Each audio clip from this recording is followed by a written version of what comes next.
오늘 우리에게 주시는 하나님의 말씀은 신약성경 사도행전 20장 7절에서 12절까지 말씀입니다. 사도행전 20장 7절에서 12절 말씀을 제가 봉독하겠습니다.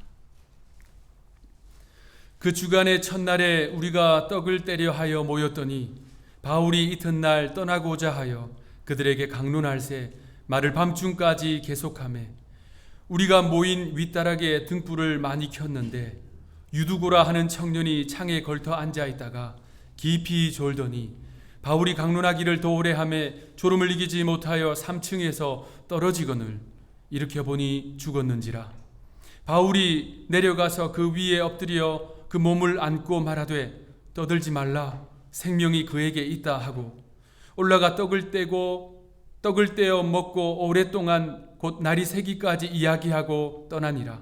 사람들이 살아난 청년을 데리고 가서 적지 않게 위로를 받았더라. 아멘. 어떤 사람이 사막을 횡단하다가 그만 길을 잃고 말았습니다. 가도 끝이 없는 사막, 가지고 있던 물은 이미 바닥이 났고요. 입술과 목이 다 들어갑니다. 정신까지 혼미해지기 시작했어요. 그래서 이제는 죽겠구나 하고 포기할 무렵 저 멀리에 조그만 오두막을 하나 발견합니다. 이 사람은요, 사력을 다해 그 오두막을 향해 달려갔습니다. 가보니까 그 작은 오두막은 모래바람에 시달려서 창문도 지붕도 없는 낡은 오두막이었어요. 그래서 그 오두막 주변을 쭉 돌아보는데 뒤쪽 그늘진 곳에 낡고 녹슨 물 펌프 하나를 발견합니다. 그래서 그는요, 희망을 가지고 물 펌프의 손잡이를 잡고 열심히 펌프질을 했습니다. 그런데 물이 한 방울도 나오지 않는 거예요. 절망한 나머지 그는 털썩 주저앉았습니다. 그런데 그 물펌프 바로 옆에 모래먼지가 뽀얗게 쌓여있는 물 주전자가 하나 있는 거예요. 놀랍게도 그 주전자 안에는 물이 가득 담겨 있습니다. 이 사람이 얼마나 목이 말라요. 그래서 본능적으로 주전자를 들어서 물을 벌컥벌컥 마시려고 했는데 주전자에 이런 글귀가 쓰여 있었습니다.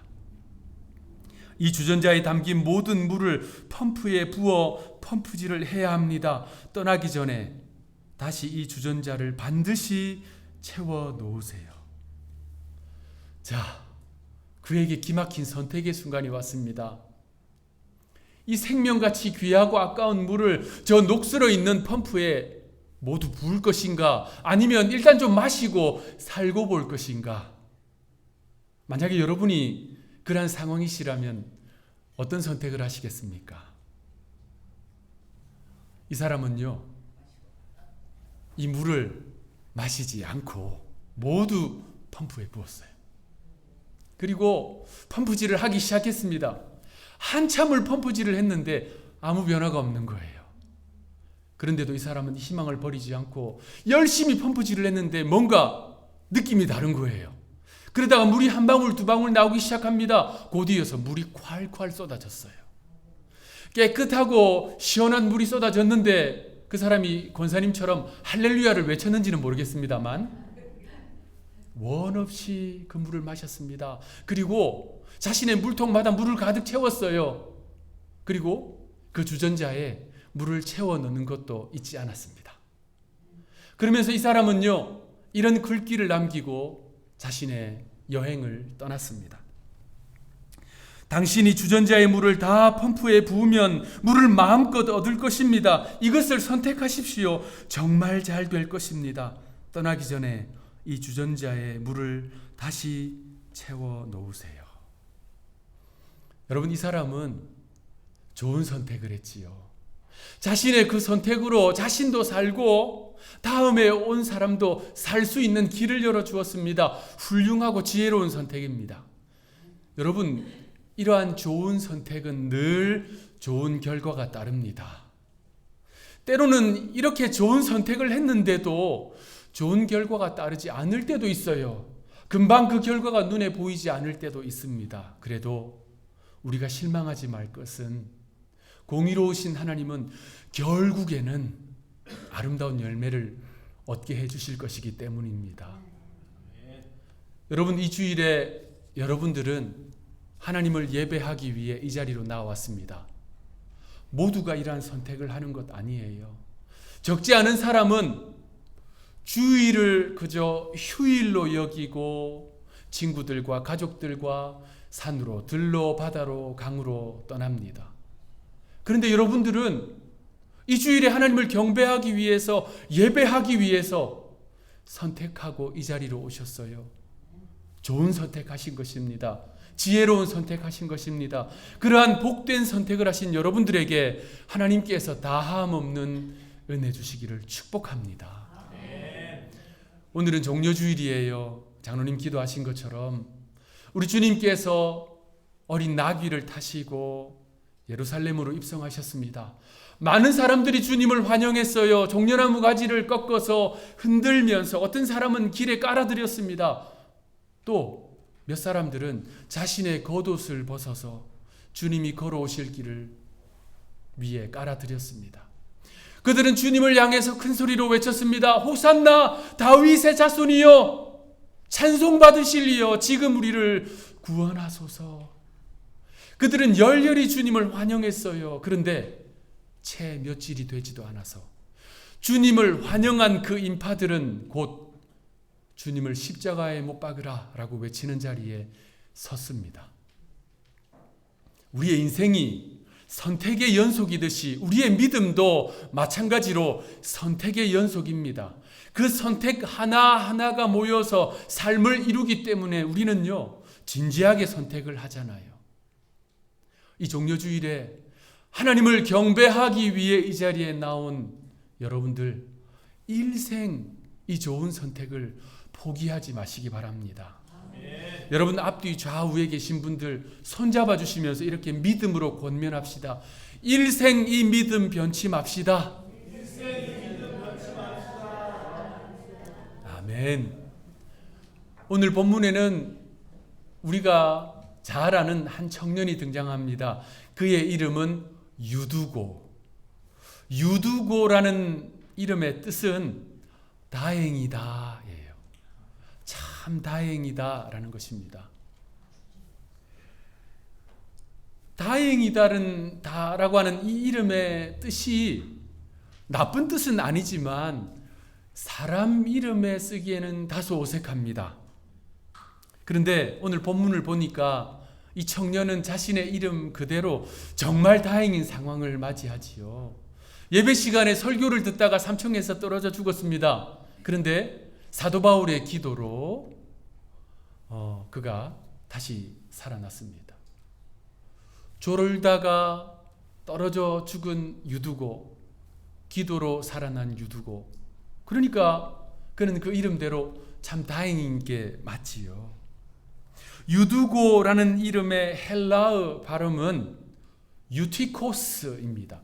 유티코스, 다행이다. 이 이름은 본문 그 시대에 주로 노예들이 사용한 이름이에요. 시대마다 그 이름을 살펴보면 그 사람의 사회적 지위, 사회적 신분을 알 수 있습니다. 특별히 신분 계층이 뚜렷이 나누어져 있을수록 더 확실히 알 수 있습니다. 제가 언젠가 역사 자료를 읽다가 1780년대 조선, 그러니까 정조 왕이 조선을 통치하고 있을 시대였어요. 경상북도 예천군에 김경련이라는 이름을 가진 양반이 살고 있었어요. 그 양반 집에 호구단자가 뭐냐면 그 집안 식구들이 누구인지 이름을 쭉 기록해 놓은, 말하자면 족보 같은 거예요. 그 호구단자 자료를 읽을 기회가 있었는데 그곳에 보니까 그 식구들 이름이 쭉 적혀 있고, 그리고 그 집안에 노비들의 이름이 적혀 있는 거예요. 이 양반이 굉장히 부자였던 것 같아요. 노비들이 꽤 많았습니다. 이런 이름이었어요. 들어보세요. 강아지, 도야지, 두꺼비, 송아지, 망아지, 모퉁이, 쪽가니, 방귀, 똥싸니, 개똥이, 말똥이, 작은 놈. 실제 그 집안의 노비들의 이름이었습니다. 이건 남자 노비들의 이름이었고요. 여자 노비들도 있었는데 발음이 좀 그렇지만 있는 그대로 읽어드리겠습니다. 작은 년, 큰 년, 썩을 년, 촉새년. 이 말고도 그 집에 노비들이 엄청 많았어요. 심지어 이름이 귀후비게도 있었습니다. 여러분들이 아시는 마당쇠, 돌쇠 이런 이름들은 굉장히 인격적인 이름이었어요. 그러니까 그 이름들을 딱 보면 이 사람들의 신분이 뭐겠다라는 것을 알 수 있는 거죠. 유두고의 이름이 바로 그런 거예요. 유두고 이름을 딱 들으면 유두고는 당시 사회의 노예였구나. 유두고는 오늘 본문에 드로아라고 하는 지역에서 살고 있었습니다. 이 드로아는요, 지난주에 살펴보았던 사도 바울이 약 3년간 정착해서 사역한 에베소에서 멀지 않은 도시였어요. 바울이 에베소에서 정착해서 사역하다 보니까 이 복음이 점점 확장되었습니다. 드로아 지역에 교회가 생겼어요. 그리스도인들의 공동체. 그래서 바울은 드로아 지역으로 가서 일주일 동안 사역하면서 그곳에서 말씀을 전파했어요. 오늘 본문 상황은 이제 내일이면 드로아 지역을 떠나게 되는 날이었습니다. 오늘 본문 7절을 보니 그 주간의 첫날에 라고 시작됩니다. 옛날 한글 성경에는 안식 후 첫날에 라고 되어 있어요. 그러니까 오늘 우리로 말하면 주일인 거지요. 그 주일에 7절에 사도 바울은 성도들과 함께 떡을 떼려 하여 모였더니, 오늘 우리처럼 이제 성만찬을 한 거예요. 성만찬을 거행하고 사도 바울이 설교를 쭉 한 것입니다. 자, 이제 오늘 예배를 다 마치고 내일 월요일이면 바울이 이 드로아 지역을 떠나게 됩니다. 바울이 언제 다시 올 줄 알 수가 없어요. 그러니까 바울의 마음도 성도들의 마음도 앞으로 다시 보지 못할 수도 있는 그 사도 바울로부터 말씀을 많이 듣고 싶은 거예요. 그래서 7절에 밤중까지 계속하매, 바울이 늦은 시간까지 말씀을 계속 선포했습니다. 교회라고 제가 말씀드렸는데 우리처럼 이런 교회 건물이 있었던 것은 아니에요. 그러면 당장이 핍박을 받았겠지요. 드로아 지역에 있는 어떤 성도가 자신의 집을 개방했어요. 그래서 다락방에서 주일 예배를 드린 것입니다. 그 주일 예배에 유두고가 참석한 거예요. 유두고는 그 주일 예배에 딱 가보니까 사도 바울이 설교를 하고 있고 그날이 마지막인 거예요. 바울은 긴 시간 설교를 했습니다. 오늘 본문 9절 말씀 우리 합독하겠습니다. 9절 시작. 유두고라 하는 청년이 창에 걸터 앉아 있다가 깊이 졸더니 바울이 졸음을 이기지 못하여 3층에서 떨어지거늘 일으켜 보니 죽었는지라. 자, 유두고가 바울의 설교를 듣고 있다가 졸리기 시작했어요. 그의 이름대로 그가 노예였다면 여러분 삶이 얼마나 힘들었겠어요. 피곤하고 어려웠겠지요. 그리고 주일에 왔습니다. 그러니까 예배에 집중하고 설교에 집중하려고 했는데 그날따라 설교가 밤중까지 계속되는 거예요. 그러니까 졸음을 이기지 못하는 겁니다. 여러분, 졸음을 이길 수 있는 장사가 어디 있습니까? 일주일 내내 바쁘고 힘들게 고단하게 사시다가 주일 예배에 오면 가끔 조시는 분들이 있어요. 졸리지요. 얼마나 피곤하고 힘듭니까? 주일 예배의 최상의 컨디션을 유지하기 위해서 토요일에 절제하는 삶을 사는 것은 매우 성숙한 이 그리스도인의 태도입니다. 그래서 주일 예배는 토요일부터 시작된다라는 이 명제에 저는 전적으로 동의합니다. 그런데 살다 보면 토요일이 더 바쁘고 힘들 때가 있잖아요. 어렵고 힘든 일이 겹칠 때가 있잖아요. 그래서 주일 예배에 졸릴 때가 있습니다. 졸더라도 교회 와서 조시는 것이 복됩니다. 오늘 아멘 제일 컸어요. 피곤하고 힘든데도 주일 지키기 위해 왔잖아요. 그리고 졸더라도 설교 시간에 앉아 있으려고 애쓰고 있잖아요. 얼마나 복됩니까? 목사로서 감사한 일이지요. 그런데 물론 토요일에 절제하지 못해서 주일에 조는 것은 이건 또 다른 이야기일 것입니다. 그래서 오늘 본문에 보면 유두고가 졸았다는 것에 대해서 설교자들은요, 그건 비난하지 말아야 한다라고 말씀하는 설교자들이 꽤 있습니다. 실제로 오늘 본문의 헬라어 원문을 보더라도 유두고가 존 것에 대해서는 크게 비난하지 않습니다. 노예라고 하는 그 열악한 삶, 그 열악한 삶 속에서도 주의를 지키기 위해 그 자리에 나왔고 예배에 참석한 거예요. 제가 오늘 주목하고자 하는 것은 유두고가 졸았다라는 것이 아닙니다. 유두고가 앉아있었던 그 자리, 유두고가 어디에 있었는가?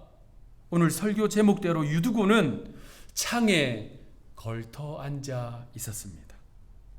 유두고는 3층 창가에 걸터 앉아 있습니다. 그는 그곳에서 졸았습니다. 조는 것은 이 생리적인 당연한 반응이라고 할 수 있는데 유두고가 앉아 있었던 그 자리는 졸기에는 너무나도 위험한 자리였다는 말씀입니다. 여러분, 이 졸더라도 아주 위험한 상황 가운데 조는 경우가 있어요. 그런 영상 여러분도 보셨을 거라 생각하는데, 큰 차를 운전하는 사람이 이 카메라에 자신의 운전하는 모습이 찍혔는데 졸음 운전하다가 크게 사고 나는 그런 영상들 쉽게 찾아볼 수 있잖아요. 졸음이 생명을 좌지우지할 수 있다는 그런 이야기입니다. 유두고가 앉아있는 자리는 결코 졸아서는 안 되는 자리였습니다. 3층 창가. 그곳은 이 물리적으로도 매우 위험한 자리였고요.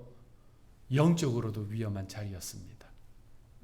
본문 9절도 그가 졸다가 떨어져 죽었는데 그가 3층 창가에 앉아 있었기 때문이다 라고 말씀은 지적하고 있습니다. 자, 여러분, 영적인 타락이라는 것은요, 그리스도인들이 있어야 할 곳에 있지 않는 것을 말합니다. 바꾸어 말하면 그리스도인들이 있지 말아야 할 자리에 있는 것, 그것이 영적인 타락입니다. 우리가 잘 아는 시편 1편은 이렇게 시작됩니다. 1절 말씀, 복 있는 사람은 악인들의 꾀를 따르지 아니하고 죄인들의 길에 서지 아니하며 오만한 자들의 자리에 앉지 아니하고. 여러분, 복 있는 사람은 어떤 사람이냐면요, 있어야 할 자리에 있는 사람입니다. 그리스도인들은요, 있지 말아야 할 자리에 있지 말아야 합니다. 앉지 말아야 할 자리에 앉지 말아야 합니다. 그런데 유두고는 3층 창가 자리에 걸터 앉아 있습니다. 자, 여러분이 만약에 그 자리에 걸터 앉아 있다 생각하시면 어때요? 방안도 보이고 바깥도 보입니다.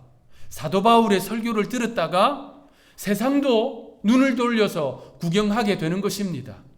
그는 지금 안에 있는 것도 아니고 밖에 있는 것도 아니에요. 어중간한 자리에 있는 것입니다. 전형적으로 한 발은 교회에, 한 발은 세상에 두고 있는 모습이지요.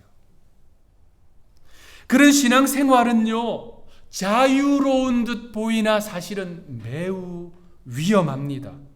육적으로도 위험하고 영적으로도 위험합니다. 한시라도 빨리 그곳을 떠나야 합니다. 안전지대로 가야 합니다. 여러분, 유두고처럼 창가에 걸터 앉아있는 신앙으로서는 하나님을 만날 수가 없어요. 창가에 걸터 앉아있는 믿음으로는 하나님을 제대로 섬길 수 없습니다.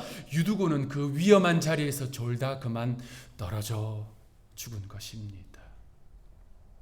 그 이름대로 참 다행인 것은 사도 바울의 기도가 있었기 때문에 그가 다시 살아났습니다.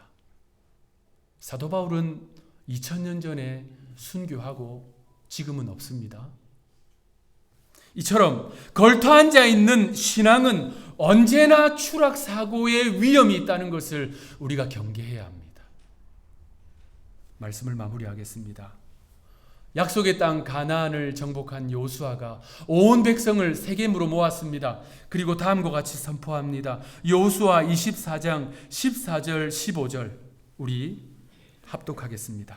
14절 15절 시작.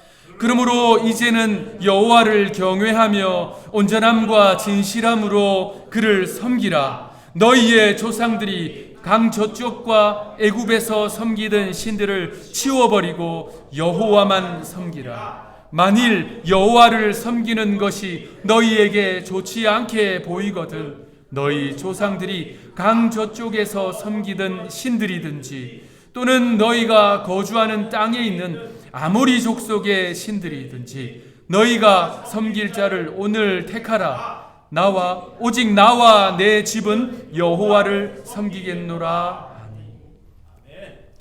자, 이 내용은요, 이제 더 이상 청년이 아닌 하나님께서 맡기신 가나안 땅을 정복하는 대사명을 완수한 노년의 여호수아의 유언과 같은 선포입니다. 그는 백성들을 향해서 온 힘을 다해 외칩니다. 여호와를 섬기든지 이 땅의 신들을 섬기든지 택하라. 오늘 택하라. 나와 나의 집은 오직 여호와를 섬기겠다 라는 자신의 선택을 표명합니다. 사랑하는 성도 여러분, 우리 주님은요, 오늘 이 종려주일에 온 인류의 구원을 위해서 십자가를 선택하시고 예루살렘으로 입성하셨습니다. 그렇다면 여러분들은 어떤 선택을 하시겠습니까? 아직도 유두고처럼 창가에 걸터 앉아있는 믿음이라면, 창가에 걸터 앉아있다면 이제는 선택해야 됩니다. 마음과 뜻과 정성을 다해 하나님을 경배하고 섬기기 위해서 믿음의 선택을 해야 합니다. 여호수아의 외침, 오늘 택하라 라고 하는 그의 외침이 귀에 쟁쟁하게 들리는 이 시간, 여러분은 어떤 선택을 하시겠습니까? 기도하겠습니다. 주님은 저희를 위해 십자가를 선택하셨습니다. 저희는 믿음의 선택을 하기를 원합니다. 주님, 아직도 창가에 걸터 앉아있는 믿음의 상황이 있다면 이제 결단하고 주님께로 가까이 나아가게 도와 주시옵소서. 그래서 마음과 뜻과 정성을 다해 주님을 섬기는 우리 한누리 성도들 되게 하여 주옵소서. 감사하옵고 우리의 구주가 되시는 예수님의 이름으로 기도하옵나이다.